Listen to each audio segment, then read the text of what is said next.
And we are live. Welcome, everybody. This is Stefan Molyneux from Free Domain. I am very, very pleased to have Dr. Shiva Aradurai, and he is an MIT PhD and more acronyms than an alphabet soup in a windstorm. And he has, of course, 4 PhDs, if I remember rightly. He also invented email. He's actually literally seeing the burning down of their industry.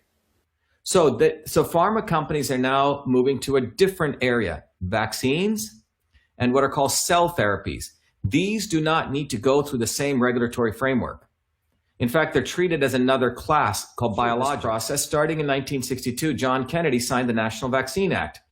And that was based on a very, very rudimentary understanding of the immune system, which is what's still used today by guys like Fauci and Gates to put forward it. You know, it's very different than the understanding of the immune system that I've put forward. And in fact, I gave the prestige lecture at the National Science Foundation on this. They didn't invite Fauci or Gates to give that lecture. They invited me because of the knowledge I have around that. So when you come back to now the big pharma, the big academia, and the big hospital establishment, that triumvirate, you know, centered and founded by something very, very powerful, 3 foundations, 2 at least, and 1 more recently, the Gates Foundation and the Clinton Global Initiative, both together with the WHO, CDC, UNICEF, all these other people we didn't ever elect, okay? Together, the Gates Foundation created what's called Gavi, Vaccine Alliance. And if you look at their consortium, it's vaccine manufacturers, UNICEF, World Bank, and they funded that to about $1 billion. And so the Clinton Global Initiative and the Gates Foundation are sort of the 2 doppelgangers, sort of the twins in this, are part of this with a whole consortium. And the goal is they're really the frontsmen for big pharma. They're the frontsmen pushing, and when you actually work out the numbers, they're basically carving out the different vaccines, and they have the pharma consortium behind them. Pharma is crashing. They're saying, wow, I create a drug, I only have 200,000, 1 million people who have cardiac disease, whatever, or 300 million. Imagine if I could create a product that everyone had to take, right? That's like the biggest business opportunity, right? An audience, a market of 7.2 billion people, let's say on average, spending about $1,000 a year, that's a $7.2 trillion recurring market. Now, imagine this, if you could get the government its public so afraid that they impose this as a mandate. Now you've created a consortium. So Gavi is leading this consortium with 2 of its cylinders, Gates Foundation, Clinton Global Initiative, which are probably being funded in all sorts of, many incestuous ways. Back-ending that is a major big pharma companies who are part of Gavi. They're the consortium partners. In fact, the SDG 3 goals is supported not just by the WHO and United Nations, but the IFPMA, the International Federation of Pharmaceutical Manufacturers. The 3 leadership council of that is Eli Lilly, Shinogi from Japan, and Roche. All right, so imagine to your point, every year you have a new need for a new vaccine, new variations, new mutations. Now you have 7.2 billion people. Again, I use that $1,000 number. It could be 2,000, it could be 100. My point I'm making is you have a beautiful recurring revenue model. And in order to get that recurring revenue business, what do you need? You need an amazing marketing campaign, a global marketing campaign. And that's what we're right in the middle of now. Okay, do you want the economies to be crashed again? Do you want everyone to be in their homes? Look, let's just put everyone gets a vaccine card. You don't want your neighbor screwing up the economy, do you? Do you want Bob screwing it up? Do you want to have a driver's license? It's a nice economy you got there. It'd be a shame if something happened to it and you weren't allowed to drive. Exactly. Or you weren't allowed to take your kid to daycare, or you weren't allowed out of your home, or you couldn't go to your gym, or you couldn't visit your parents in another country. So that is what the goal is. It's a 7.2 billion person market opportunity worth, upwards of $10 trillion year over year. So from their standpoint, everyone says, well, why would they do this to the economy? Well, it's a return on investment. You put enough fear, you crash the economies just enough. By the way, they get a double whammy because the Chinese Communist Party and the Chinese are involved. They have a lot of, dollar reserves. You crash the economy, you buy things on a song now, so you're going to make your return anyway, because as you kick this back up, you're going to make money on that, and you're going to also get indentured servants, because many of the large Chinese financial houses actually are the ones who funded banks like lenders like Wells Fargo. So when the US working class crashes, or the world working class, well, now they're going to also get a rental revenue. They'll get two sets of revenue. They'll get revenue from recurring on rent because people won't be able to afford their homes. And they're going to also get the bloodstream revenue. Well thought out business model. And that's why Gates funded hundreds of millions of dollars to McKinsey to do all of this. So those people listening out there, you need to understand these people are very sophisticated, highly organized, very adept. Accidental that we saw all this dissension taking place globally. In Hong Kong, millions of people protesting. In Wuhan, anti-pollution protests, not anti-CO2, pollution protests. You know, in France, Venezuela, India, a populist leader gets reelected. The United States, Trump. In the midst of all this anti-establishment commotion is when we impose this thing called a quote-unquote a pandemic. So all of this is beautifully well orchestrated, but I just want people to think about this. Forget conspiracy for a second. By the way, it's not there is a deep state, but just think about it from a marketing campaign over here with a product development strategy over here. That's what this is. Gates, McKinsey is the architect, and the Clintons, and they're probably getting paid off enormously on the back end. Remember, these foundations are enormous business operations where they literally steal money out of the public coffers, and they make us look, they want us to make, oh, isn't Bill Gates and Warren Buffett such nice people? They're giving away their money. They're not giving away their money. They're taking it out of taxes, and they're putting it in a foundation where they only have to give 5% of the assets away. They get to keep the other 95%. And then on top of it, they like to act, they make us think they're the saviors of the world. So they get triple whammies out of this. They get to keep their money, they get to look good, and then they get to control public policy. That's what's going on. Forget even foods, I can talk about supplements. Let's talk about something even more powerful. You know what that is?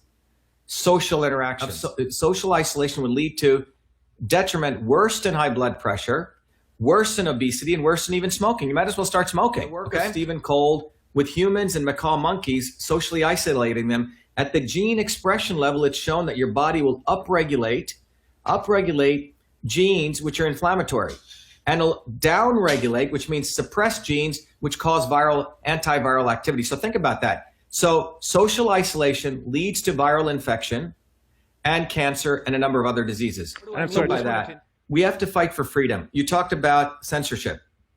Without open discourse and debate, without the ability to have, disagreements openly, we will never practice the scientific method.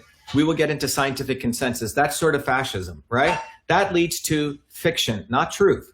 So scientific consensus leads to fiction. Scientific method leads to truth. So we need freedom to get to truth. So when you look at a guy like Fauci, he's practicing everything which is anti-human, anti-medicine. Number one, he's practicing exclusivity. A small cult of people are going to decide. Second thing, he's practicing centralization of authority. A few set of people. Opacity. How are all these decisions being made? The other piece of it is it's all about depersonalization, treating everyone like a lump. And based on that is why we're all locked up. Total nonsense. And all of this is based on the imposition of fake science by Fauci. And he knows what he's doing. And I think the key is I'm willing to, let's talk the science. Let's talk molecular systems. Let's talk infectious disease openly in a round table. If Gates wants to show up, who has no knowledge of this, if Hillary Clinton wants to show up, and if Fauci wants to show up, and they can bring all the scientists they want. I'll take them all on. But the bottom line is that they are actively created this fear mongering on a fake science model, on the ignorance of people's understanding of the immune system. So what we're seeing, Stefan, in closing, if we want to sort of summarize this, we're seeing the conversion of big science, big, academia, big pharma at one point, and it's all to make sure that we have mandated medicine, we suppress dissent, and if it means printing through quantitative easing $6 trillion to crash the economy, they're fine with that. That's like I'm going to make a $6 trillion investment today, which I'll get, if you look at over a 20-year horizon, about what, 7 trillion, 140 trillion over the next 10 years or whatever that is, right? So this is relatively pennies for the global elite. And if people can really understand that we're looking at the consolidation of a corporation, a global elite corporation that spans national boundaries, which is intent on securing their power through a model where all of us are mandated to take a medicine. mandated right into our bloodstream, mandated where if we don't do that, we'll be tracked and not allowed to move. This is one of the most dangerous times we're in. However, the good news is that there's a lot of smart people, common sense people, working people, plumbers, electricians, nurses, engineers, who know something doesn't make sense. And that's why I think we're at a very interesting inflection point in human history with this occurrence. And it's probably a huge opportunity for people to get awakened and smash these people. They need to be obliterated, because what they are doing to humanity is destroying humanity. Because what they're really saying is that I want to make you a machine in the Chinese factory. And China was, China from the elites was their testing ground. And if you think about it, China's being exported. Made in China means made in China. We will consolidate. We will create the Chinese Communist Party version of mandated state medicine, mandated state academia, mandated state media, which will deny. It doesn't matter what the truth is. It doesn't matter that a 14-year-old kid wrote all the code, the inbox, outbox, called it email, has a copyright. Doesn't matter. The first thing they do, and it doesn't matter, my 4 degrees at MIT won't matter, right?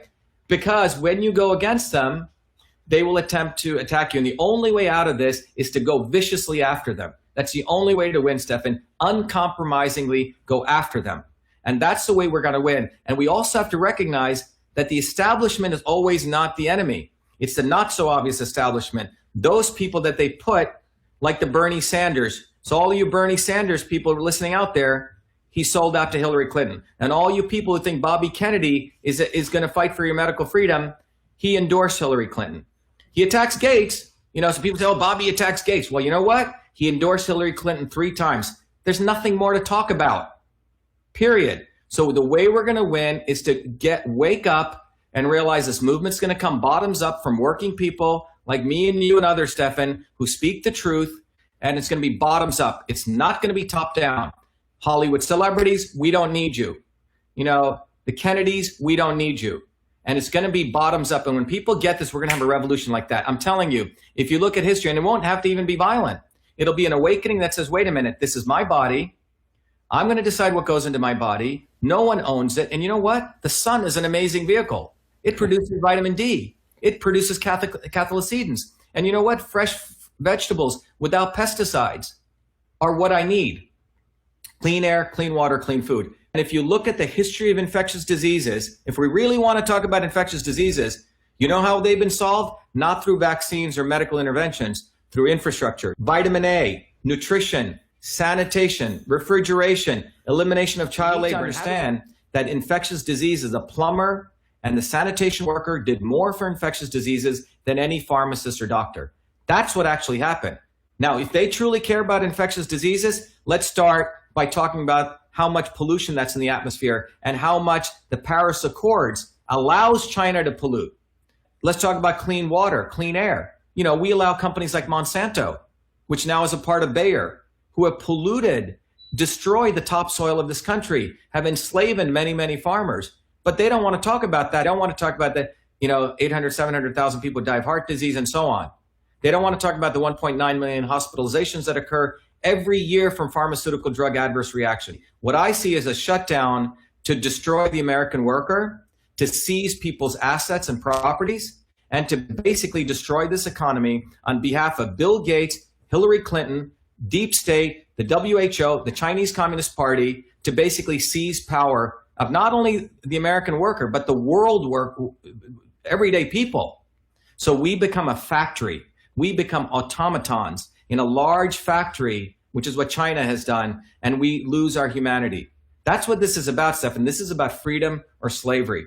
This is not just about a freaking vaccine or a virus. This is about an important point in human history.